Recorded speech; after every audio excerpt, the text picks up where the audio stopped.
Welcome. Welcome. Howdy. Well, now, ain't that handy? That, Paul? Way the road takes a bend in here, runs right by the front door. No, Mr. Clampett, this is your driveway. It goes with the house. Is this thing a highway? Oh, yes, indeed. It was built by John Barrymore, one of our finest actors. Pretty fair stonemason, too. Hey, Jed! This here is dandy soil. Fine, Granny. We'll commence plowing tomorrow. But this is Beverly Hills. Dirt is dirt. Yes, I know, but why don't we look around inside, eh?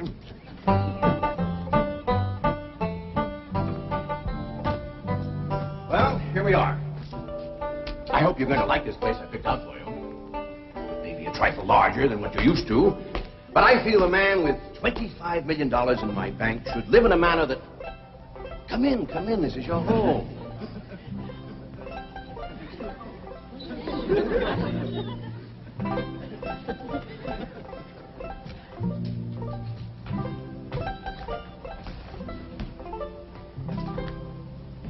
As I say, it may be a bit more than you're used to, but I'm sure you'll be comfortable. Now, my secretary will be over right away to help you with the hiring of servants or whatever problems you may have. She's a very efficient girl, Miss Hathaway. Jed? Jed? Jed? You and Jethro fetching my stove so I can get some victuals to cook in? You have a beautiful stove. Thank you. Fetch it in, Jed. You scare up some wood, Ellie. No, I mean you have a stove already installed in the kitchen. Where's that? I'll show you. Excuse us. Ellie, you go with Granny. She'll still need you to fetch some wood. Sure, Paul. Uncle Jed, guess what? There's a whole nother house up here. Jethro, come down from there. Like as not that belonged to somebody else. Here we are. This is your kitchen. Oh, and here's the stove. The last word in food preparation. And speaking of food, you'll find everything you could possibly want stored right in here. See? Huh? Well, I'll leave you ladies to your culinary delights. Au revoir. Bon appetit. Talks gibberish. You said a great deal of store in this here stove, Granny. Well, we'll see. Ellie, you run out and fetch some wood. I'll get a fire to going in here and we'll see. Jethro, I hope it's all right for you to be missing school. Oh, sure, Uncle Jed. They ain't straight in the 5th grade. You're in the 5th grade already? Starting this year. Don't seem like no time at all since I went with your ma to get you started in the 1st grade. You was 6 years old. No bigger than that. We drove clean over to Oxford so you could go to the same school your pa went to. You wouldn't know that town today, Uncle Jed. Oxford? Yes, sir. Well, that town has growed and spread out and built up and just kept getting bigger and bigger. Where today, why, I bet you there must be at least 3 or 4 dozen people living there. A place like that's all right to visit, but I wouldn't want to live there. Can I be of any assistance? No, thank you, Mr. Drysdale. We were just talking about Jethro here getting back to school. Oh, well, we have some excellent educational facilities out here, Mr. Clampett. Where do you go to school, Jethro? Oxford. Oxford. Yeah, you see, Jethro's ma, that's my cousin Pearl. She married an Oxford man, so naturally Jethro, he goes to school there, too. I'm the champion crawdad eater. At Oxford? Jethro put away 3 buckets of crawdads. 4. And he's learned to cipher and everything. Cipher some for Mr. Drysdale. 1 and 1's 2. 2 and 2's 4. 4 and 4's 8. I have to take off my shoes to get any further than that. Never mind. I'm sure we're thinking of 2 different Oxfords. You see, there's one that's very, very famous and very old. That's where Jethro goes to school. Been there since pioneer days. That's how come it got its name. It's where the oxen used to ford the river. So folks took to calling it Oxen Ford, and later on it got shortened to Oxford. Well, I'll be running. Oh, by the way, here are your keys. My secretary should be over very soon. Well, thank you very much, Mr. Drysdale, for everything you've been doing for us. Oh, it's my pleasure, Mr. Clavitt. You see, I'm not only your banker, I'm your next-door neighbor. Well, say, now ain't that nice? Well, now, why don't you bring your missus over tonight for supper, and I'll have Granny womp up a mess of grits and hog jowl. Well, you see, right now my wife is in Boston. Well, that's too bad. When'll she be back? Not too soon, fortunately. I'll see you later. Well, thank you, Mr. Drysdale. So long. Uncle Jed, you reckon one of these days I can have me a little bitty old taste of Granny's moonshine? Now, Jethro, you know the family rule about Granny's moonshine? You get your first taste on your wedding day and not before. Well, Uncle Jed, that might be an awful long time. I ain't even got me no sweetheart. How come? Why, back home, every time I get me a girl, one of them there big fellas would take her right away from me. Maybe out here in Beverly Hills. Paul, could I please have the axe? I gotta split some wood for Granny. Pinch it, Jethro. Ain't this place got a wood pile? Not that I can find, but I found a whole row of black old dead tree trunks, pretty near as high as this height. Is it kind of big for you to tackle? Well, shucks, no, Paul. They're only this big around, and all trimmed and topped and strung together with the black rope, so as no matter which one you cut, the others keep it from falling. Somebody had a right smart idea there. Just the same, I think I'd rather have Jethro do the cutting. Oh, Paul, let me. Cutting trees and chopping logs ain't no work for a girl. I'm just as strong as Jethro. You ain't neither. I am so. You ain't neither. I am so, too. You want to wrestle? Darn tootin'. Now, here. That ain't no fair fight. Somebody's gonna get hurt. Now, yeah, you see? You're getting too rough. Jethro. A person can get crippled from a hold like that. Get up from there. I can't, Uncle Jed. You turn him loose and get up from there before I take the strap to the boot. Now, here, you get out there and chop down one of them tree trunks and saw Granny some nice logs. Yes, sir, Uncle Jed. Could have whooped you if you hadn't tripped me. Hey, come back here and sit down. I want to talk to you. Hooked and fired and square, and I'll do it again. You won't. That's what I want to talk to you about. Ellie Mae, you're getting too big to wrestle with boys. I ain't as big as Jethro. Big that way, I mean, growed up. You're a young lady now. You gotta start minding your manners and fixing yourself up real nice and wearing dresses. Paul, folks would call me a sissy. It ain't sissy for girls to act like girls. You see, Ellie, I raised you like a boy, and I was wrong to do it. I reckon every man liked to have a son, and you was my only young'un. And when your ma passed away, I just decided to turn you into a boy. By the time Granny come to help out, you was too wild to tame. By thunder, you could outrun, out-climb, out-fight, and out-shoot every boy in them hills. Still can, Paul. Yeah, but it ain't fitting. It ain't right for folks to go against nature. Now look at old Duke. Reckon we could turn him into a cat? Course not. That's right. Because nature made him into a dog. It's the same way nature made you into a girl. Here lately, she's getting more and more positive about it. You mean my ears is grown? No, nothing like that. You're pretty. Oh, Paul. I know you don't like it when I say that, but you like it when the young fellas around here come in saying it, and they will. Only they'll probably be using words, fancy words I won't even understand. But Ellie Mae, ain't nobody can ever tell you how pretty you really are, except me. You're the living picture of your mom.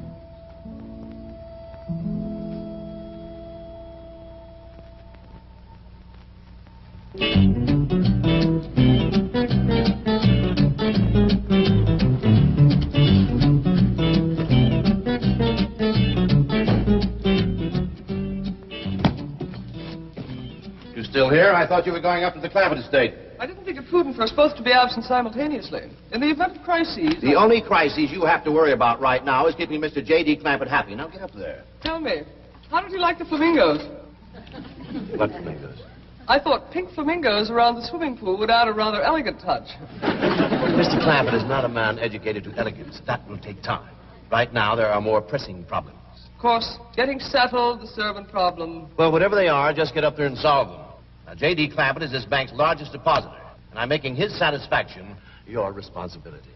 I accept the mantle of responsibility with which you have cloaked my shoulders. And I shall so conduct myself that if this great financial institution shall last 1,000 years, people will still say, this was their finest hour. Handy wood, all right. Got a lot of pitch and tar in it. Ought to burn real good. Yeah. That flimsy grate holds up. Granny, this is the top of that tree trunk. You want I should split it up, too? No, just leave it outside. Yes, sir. This place ain't even got a wood box. Yeah, folks don't need much wood out here. Remember what Pearl said? It don't get cold. Yeah, I remember. It might not get cold in the day, but it sure freezes solid at night. How you know? I'll show you how I know. Every bit of food in this here storage bin is frozen harder than a rock. Yes. Look.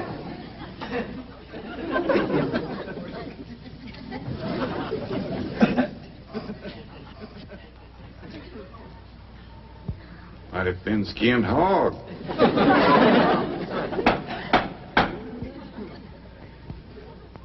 But I'll be doggone. Take me 2 days to thaw out that ham before I can ever cook it.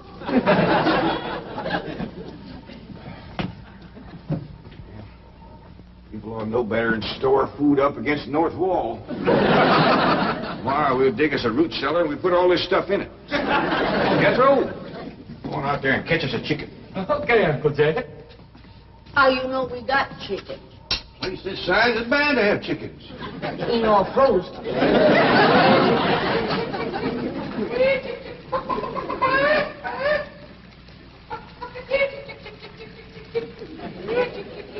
Chick, chick, chick, chick, chick, chick, chick.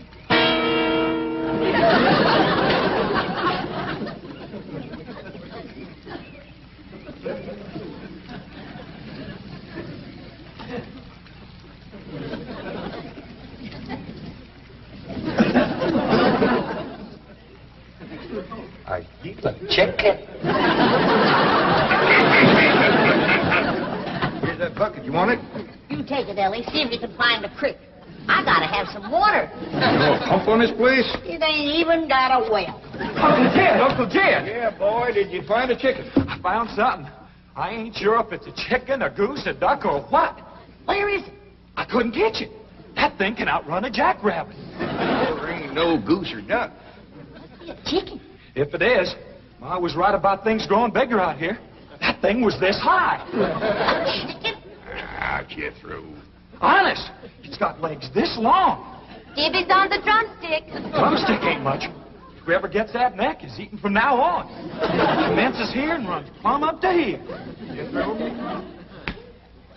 you ain't forgot what I said about Granny's jug of liquor.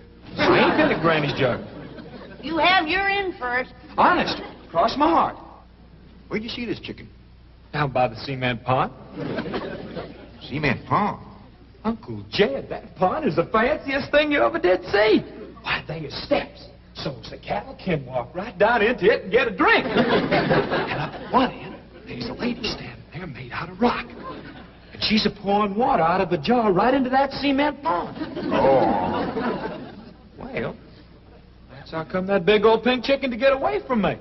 Flew right over the top of that there rock lady, landed in that pond, and swam like an otter. Just flapping them big old pink wings and hollering. What color did you say that chicken was? It's pink. Ain't I told you that stuff would stunt your growth? Miss Granny, I didn't touch a drop. You and me is going to the woodshed. Jethro, you swear to be telling the truth? So help me, Jefferson Davis. You take your hat off when you speak of the president. Granny, he ain't president no more. my kitchen. Now, Jethro, you and me is going back out there and corner that chicken. Granny, you get your fire to going. Ellie Mae, you sweep up out front and keep your eyes open for that Miss Hathaway. I'm counting on her to take you in hand and get you in the right kind of clothes. Come on. Chicken.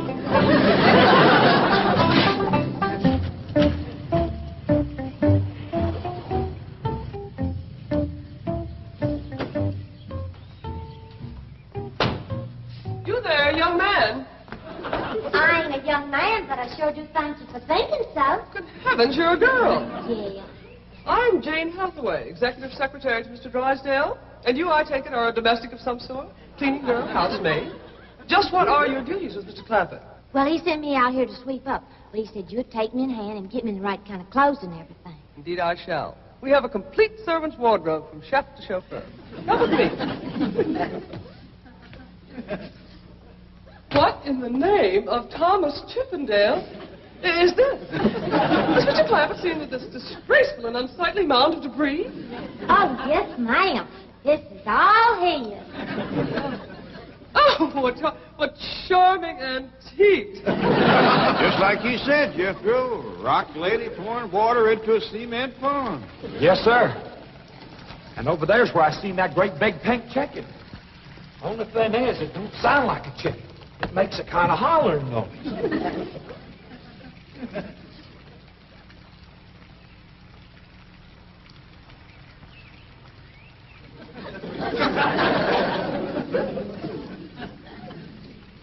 Reckon you'd make a hollering noise, too, if you was to lay an egg like that. Man, oh, man. That's what I call an egg. And you won't have to worry about food now. Wait till she cooks this.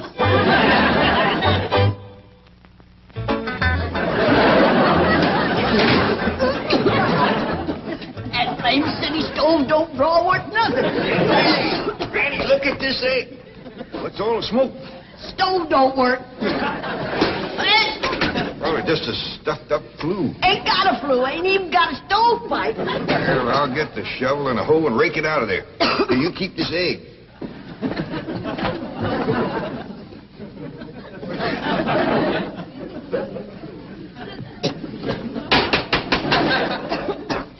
Just like everything else out here. Froze solid.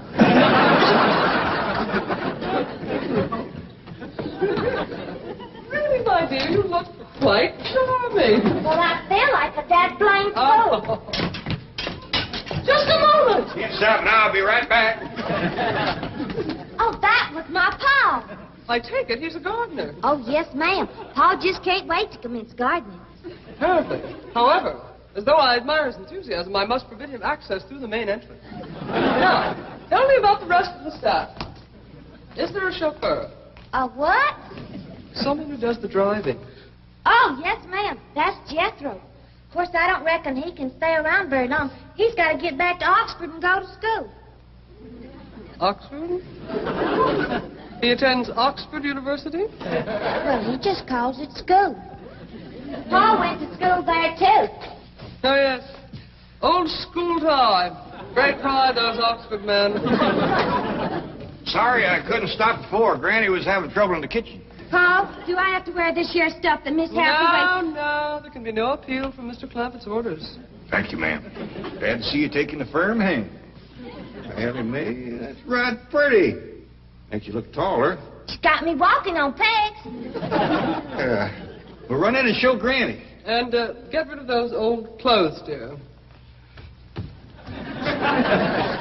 Granny, I presume, is the cook. Yes, ma'am, but she ain't too happy about it right now. I shall deal with her directly.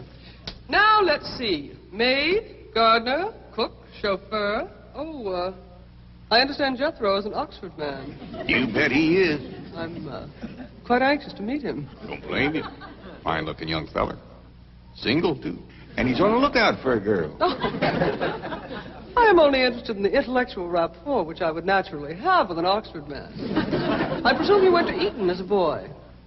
If I know Jethro, he went to Eton the minute he was born. Yes, of course. I suppose his father matriculated him.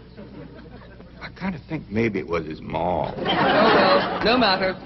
At any rate, He's an eating man. That he is.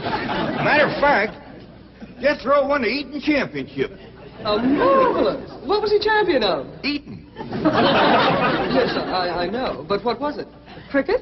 Oh, no, it was crawdad. I don't think even Jethro'd eat crickets. I was referring to the game of Kid, Kid, where's the axe? I bet you, Granny, you talk to Miss Hathaway.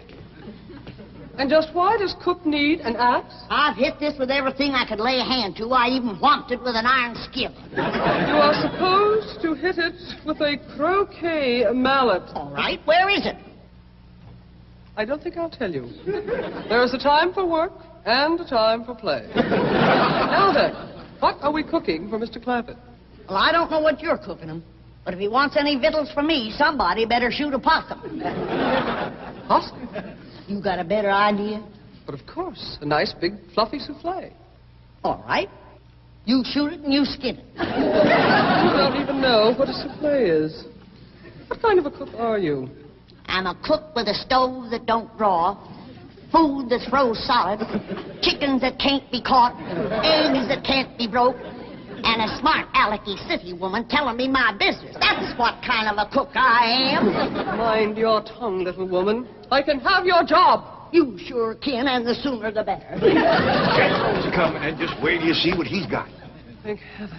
Now I can have an intelligent conversation. Look, Granny, I caught that big chicken. I hope it ain't as tough as its eggs.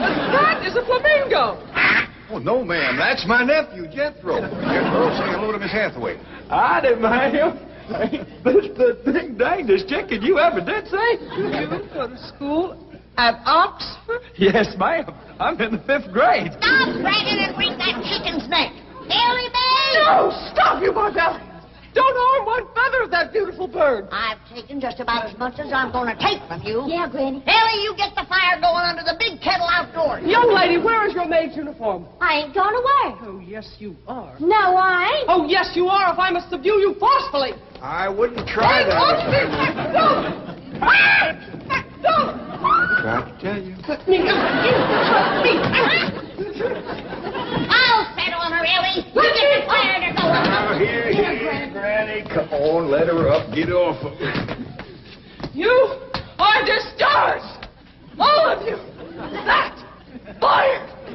I am the most incompetent, insubordinate, belligerent group of domestics it has ever been my misfortune. Hathaway! Ah, Chief!